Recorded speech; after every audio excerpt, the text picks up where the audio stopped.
Hello everyone, Umesh sir once again. Last lecture we study about the isotonic, hypertonic and hypotonic. I think आपको सारी चीज़ें clear हो गई होंगी। आज इस लेक्चर में हम बात करेंगे कुछ ऐसी एक्टिविटीज़ की जो इनसे रिलेटेड होगी। तो अगर चलिए इसकी बात करते हैं।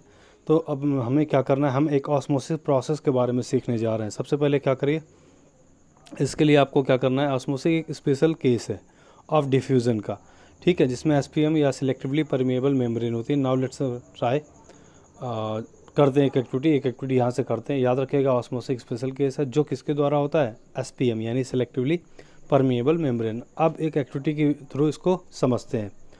देखो सबसे पहले क्या करना है, हमें एक एग लेना है, ठीक है ना, इस चीज़ को आपको ध्यान देना है।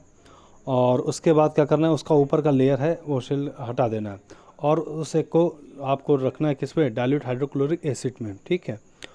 अब क्या होगा, जो सेल है उसमें कैल्शियम कार्बोनेट है, सॉरी, एक आउटर लेयर आ जाएगा थिन, ठीक है। अब उसके बाद उस एक को निकाल करके नॉर्मल वाटर में डाल दो।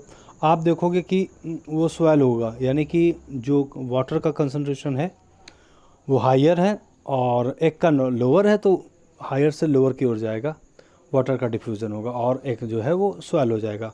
अब दूसरी एक एक्टिविटी और गिवन है इसमें, जैसे आप डिसर्ट लो और अब की बार आप नॉर्मल वाटर में न डाल के उसको आप डालो सॉल्ट वाटर में। अब आप क्या देखोगे कि जो एग है वो श्रिंक होगा। श्रिंक मतलब होता है कि एक तरीके से निचोड़ होना, यानी कि जो वाटर है अब वो कहाँ से, एक से नॉर्मल सॉल्ट वाटर की तरफ जाएगा। क्यों? क्योंकि इस कंडीशन में जो सेल का कंसंट्रेशन है वाटर का वो हायर है। तो ये एक्टिविटी है ऑस्मोसिस को बताती है। आगे अगर हम आगे बात करें, पुट ड्राई रेजिन, अगर ये आप नहीं करते हैं, ज़्यादातर लोग अगर वेजिटेरियन है तो ये एक दूसरी एक्टिविटीज़ है। रेजिन, आप किशमिश ले लो, ठीक है, एप्रिकॉट ले लो in a plain water and leave them for some time. Apricot भी एक फ्रूट है, ठीक है ना। आप उसको क्या करो, पानी में डाल दो थोड़े समय के लिए और उसके बाद इनको आप क्या करो, नॉर्मल पानी में डालने के बाद वहाँ से उठा निकाल लो और निकालने के बाद उनको शुगर या सॉल्ट सॉल्यूशन में डाल दो, ठीक है। आप इस एक्टिविटी को घर पे करिएगा, ये बहुत इंपॉर्टेंट है। अब आप क्या करेंगे, each gain water and swirl win placed in water. जब आपने इसको पानी में डाला था ना, तो इन्होंने क्या किया, पानी को गेन किया। क्यों? पानी का कंसंट्रेशन ज़्यादा है और रेजिन का या एप्रिकॉट का कम है, तो पानी क्या होगा, पानी इनकी तरफ जाएगा, यानी अब ये सॉइल हो गए।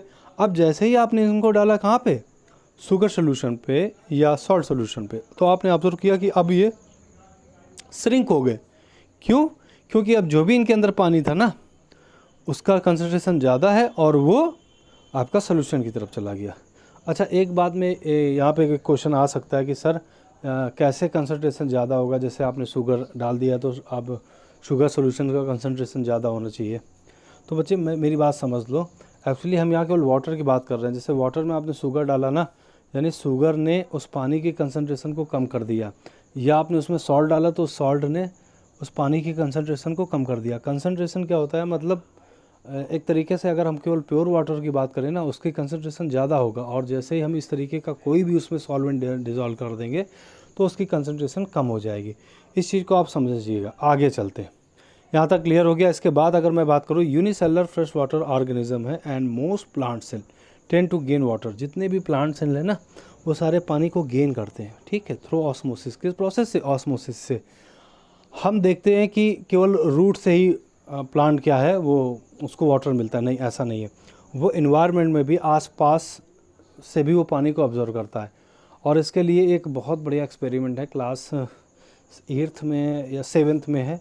आप क्या करो, कोई भी प्लांट्स की क्या ले लो, आप एक ब्रांच ले लो या लीव ले लो और उसको पॉलीथीन से कवर कर दो। तो ट्रांसप्लेटेशन जो है ना, जिससे मतलब लीव जो पानी को क्या करते हैं, जो ट्रांसपिरेशन करते हैं, यानी कि जो पानी लीफ से या यूँ कह दे कि पूरे उससे प्लांट से एवापोरेट होता है, तो वो क्या है, कहीं ना कहीं जैसे वो ऑपरेट भी करते हैं तो वो ऐसे ही एनवायरनमेंट से पानी लेते भी, ऑब्जर्व करते हैं। किस प्रोसेस से? ऑस्मोसिस से। तो ये ऑस्मोसिस तो क्लियर हो गया आपको ना।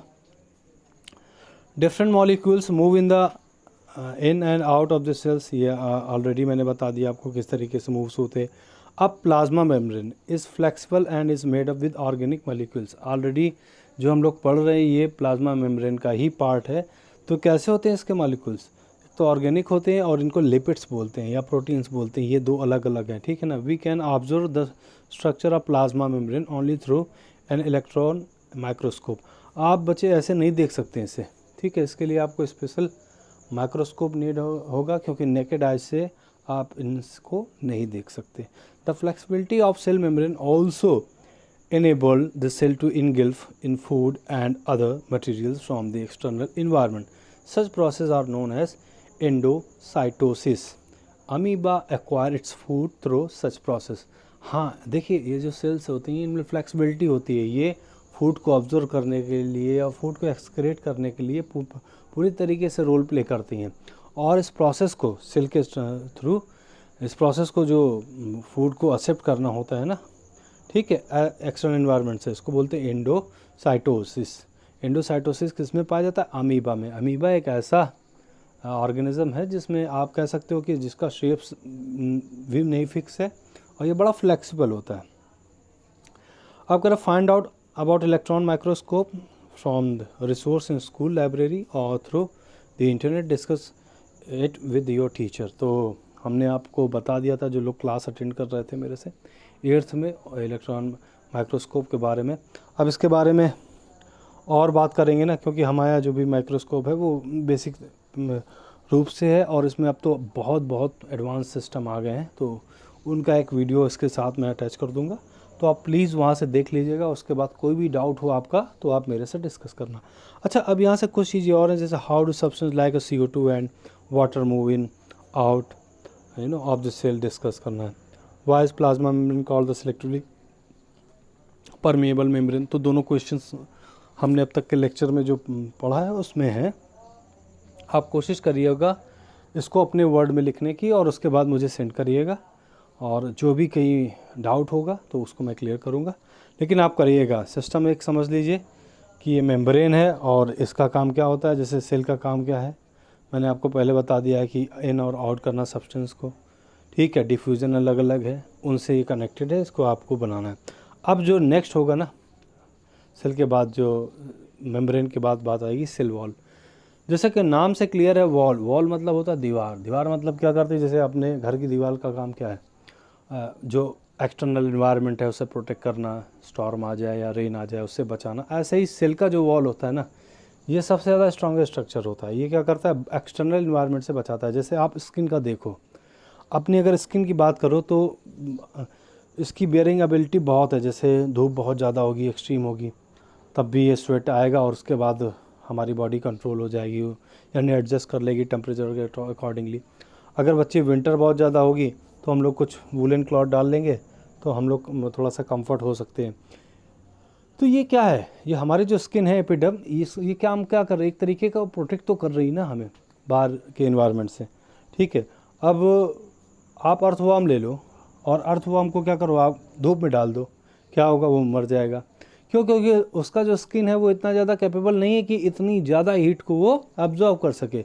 तो एक तरीके से उसको बचाने के लिए भी क्या हो रहा है, कहीं ना कहीं उसकी स्किन उसको प्रोटेक्ट कर रही है, और दूसरी तरीके से प्रोटेक्ट हो रहा है कैसे, वो ऐसे प्लेस पे रहता है जहाँ पे इतना हाई टेम्परेचर ना हो।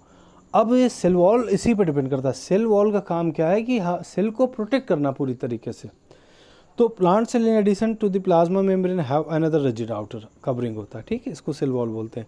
ये आउटसाइड होती है प्लाज्मा मेम्ब्रेन के, सबसे आउटसाइड होती है, याद रखिएगा, सबसे आउटसाइड। जैसे घर के अंदर अलग अलग चीज़ें होती हैं, बेडरूम है, डाइनिंग रूम है, किचन है, लेकिन जो मेन वॉल है ना वो हमारे घर को प्रोटेक्ट कर रहा है। ऐसे ही सेल वॉल सबसे आउटर है, वो ये प्रोटेक्ट करता है जितने भी सेल के और भी जितने पार्ट्स हैं, चाहे वो सेल मेम्ब्रेन हो।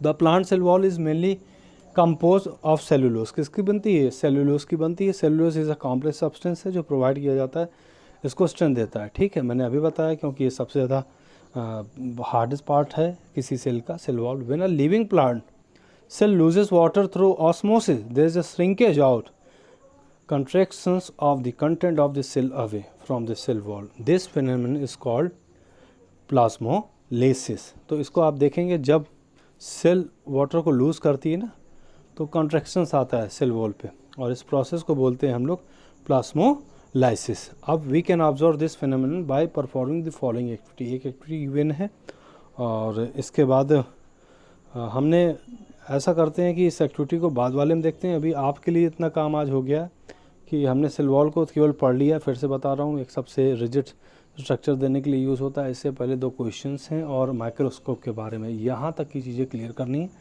और इसके बाद अगले वीडियो में हम बात करेंगे इसकी। ठीक है, थैंक यू सो मच।